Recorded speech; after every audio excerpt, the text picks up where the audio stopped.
नमस्कार।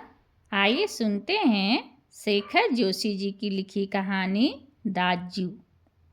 चौक से निकलकर बाईं ओर जो बड़े साइन बोर्ड वाला छोटा कैफे है, वहीं जगदीश बाबू ने उसे पहली बार देखा था। गोरा चिट्टा रंग, नीली सफ़ाक आंखें, सुनहरे बाल, चाल में एक अनोखी मस्ती पर शिथिलता नहीं। कमल के पत्ते पर फिसलती हुई पानी की बूंद की सी फुर्ती। आंखों की चंचलता देखकर उसकी उम्र का अनुमान केवल 9-10 वर्ष से ही लगाया जा सकता था, और शायद यही उम्र उसकी रही होगी।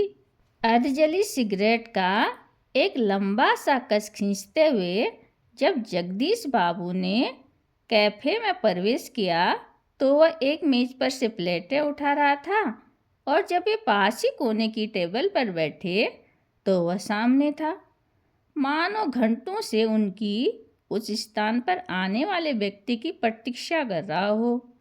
वह कुछ बोला नहीं, हाँ, नम्रता प्रदर्शन के लिए थोड़ा झुका और मुस्कुराया भर था, पर उसके इसी मौन में जैसे सारा मेनू समाहित था। सिंगल चाय का ऑर्डर पाने पर वह एक बार पुनः मुस्कुराकर चल दिया, और पलक मारते ही चाय हाजिर थी। मनुष्य की भावनाएं बड़ी विचित्र होती हैं। निर्जन एकांत स्थान में निस्संग होने पर भी कभी कभी आदमी एकाकी अनुभव नहीं करता है। लगता है इस एकाकीपन में भी सब कुछ कितना निकट है, कितना अपना है। परंतु इसके विपरीत कभी कभी सैकड़ों नर नारियों के बीच जनरवमय वातावरण में रहकर भी सूनेपन की अनुभूति होती है। लगता है जो कुछ है वह पराया है, कितना अपनत्वहीन। पर यह अकारण ही नहीं होता। इस एकाकीपन की अनुभूति, इस अलगाव की जड़ें होती हैं विछोह या विरक्ति की किसी कथा के मूल में। जगदीश बाबू दूर देश में आए हैं, अकेले हैं।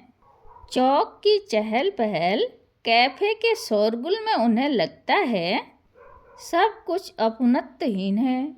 शायद कुछ दिनों रहकर अभ्यस्त हो जाने पर उन्हें वातावरण में अपनेपन की अनुभूति होने लगे, पर आज तो लगता है यह अपना नहीं, अपनेपन की सीमा से दूर, कितना दूर है। और तब उन्हें अनायास ही याद आने लगते हैं अपने गांव पड़ोस के आदमी, स्कूल कॉलेज के छोकरे, अपने निकट शहर के कैफे होटल। चाय साहब। जगदीश बाबू ने रागदानी में सिगरेट झाड़ी।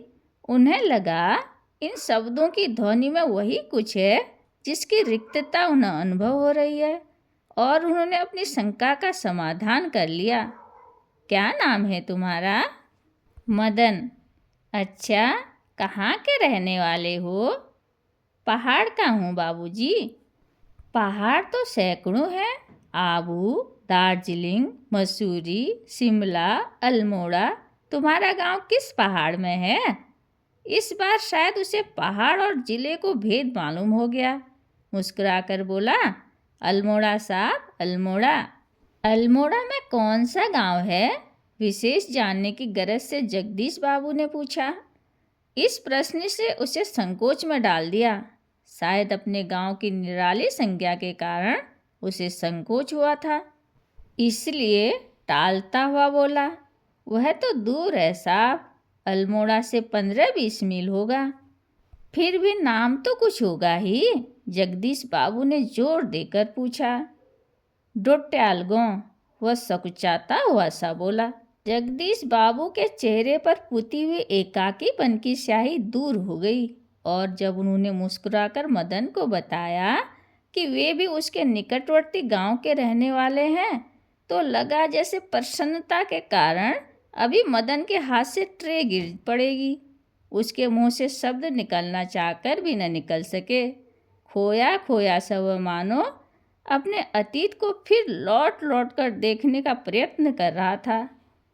अतीत गांव, ऊंची पहाड़ियाँ, नदी, ईजा, माँ, बाबा, दीदी, भूली, छोटी बहन, दाजू, बड़ा भाई। मदन को जगदीश बाबू के रूप में किसकी छाया निकट जान पड़ी? ईजा नहीं, बाबा नहीं, दीदी भूली नहीं, दाजू, हाँ दाजू। 2-4 ही दिनों में मदन और जगदीश बाबू के बीच अजनबीपन की खाई दूर हो गई। टेबल पर बैठते ही मदन का स्वर सुनाई देता, दाजू जय हिंद। दाजू आज तो ठंड बहुत है। दाजू क्या यहाँ भी हूँ, हिम पड़ेगा। दाजू आपने तो कल बहुत थोड़ा खाना खाया। तभी किसी और से बॉय की आवाज़ पड़ती और मदन उस आवाज़ की प्रतिध्वनि के पहुँचने से पहले ही वहाँ पहुँच जाता। ऑर्डर लेकर फिर जाते जाते जगदीश बाबू से पूछता, दाजू कोई चीज़? पानी लाओ। लाया दाजू। दूसरी टेबल से मदन की आवाज़ सुनाई देती। मदन दाजू शब्द को उतनी ही आतुरता और लगन से दोहराता जितनी आतुरता से बहुत दिनों के बाद मिलने पर माँ अपने बेटे को चूमती है। कुछ दिनों बाद जगदीश बाबू का एकाकीपन दूर हो गया। उन्हें अब चौक कैफे ही नहीं, सारा शहर अपनेपन के रंग में रंगा हुआ सा लगने लगा। परंतु अब उन्हें यह बार बार दाजू कहलाना अच्छा नहीं लगता और यह मदन था कि दूसरी टेबल से भी दाजू। मदन इधर आओ। दाजू शब्द की आवृत्ति पर जगदीश बाबू के मध्यम वर्गीय संस्कार जाग उठे। अपनत्व की पतली डोरी अह की तेज धार के आगे न टिक सकी। दाजू चाय लाऊं? चाय नहीं, लेकिन यह दाजू दाजू क्या चिल्लाते रहते हो दिन रात? किसी की प्रेस्टीज प्रतिष्ठा का ख्याल भी नहीं है। जगदीश बाबू का मुंह क्रोध के कारण तमतमा गया। शब्दों पर अधिकार नहीं रह सका। मदन प्रेस्टीज का अर्थ समझ सकेगा या नहीं यह भी उन्हें ध्यान नहीं रहा, पर मदन बिना समझाए सब कुछ समझ गया था। मदन को जगदीश बाबू के व्यवहार से गहरी चोट लगी। मैनेजर से सिरदर्द का बहाना कर वह घुटनों में सर्दे कोठरी में सिसकियां भर भर रोता रहा। घर गांव से दूर ऐसी परिस्थिति में मदन का जगदीश बाबू के प्रति आत्मीयता प्रदर्शन स्वाभाविक ही था। इसी कारण आज प्रवासी जीवन में पहली बार उसे लगा जैसे किसी ने उसे ईजा की गोदी से, बाबा की बाहों से और दीदी के आंचल की छाया से बलपूर्वक खींच लिया हो। परंतु भावुकता स्थायी नहीं होती। रो लेने पर अंतर की घुमड़ती वेदना को आंखों की राह बाहर निकाल लेने पर मनुष्य जो भी निश्चय करता है वे भावुक क्षणों की अपेक्षा अधिक विवेकपूर्ण होते हैं। मदन पूर्ववत काम करने लगा। दूसरे दिन कैफे जाते हुए अचानक ही जगदीश बाबू की भेंट बचपन के सहपाठी हेमंत से हो गई। कैफे में पहुंचकर जगदीश बाबू ने इशारे से मदन को बुलाया, परंतु उन्हें लगा जैसे वह उनसे दूर दूर रहने का प्रयत्न कर रहा हो। दूसरी बार बुलाने पर ही मदन आया। आज उसके मुंह पर वह मुस्कान न थी और न ही उसने क्या लाऊं दाजू कहा। स्वयं जगदीश बाबू को ही कहना पड़ा, 2 चाय 2 ऑमलेट। परंतु तब भी लाया दाजू कहने की उपेक्षा लाया साहब कहकर ही वह चल दिया, मानो दोनों अपरिचित हों। शायद पहाड़िया है, हेमंत ने अनुमान लगाकर पूछा। हाँ, रूखा सा उत्तर दे दिया जगदीश बाबू ने और वार्तालाप का विषय बदल दिया। मदन चाय ले आया था। क्या नाम है तुम्हारा लड़के? हेमंत ने एहसान चढ़ाने की गरज से पूछा। कुछ क्षणों के लिए टेबल पर गंभीर मौन छा गया। जगदीश बाबू की आंखें चाय की प्याली पर ही झुकी रह गई। मदन की आंखों के सामने विगत स्मृतियां घूमने लगी।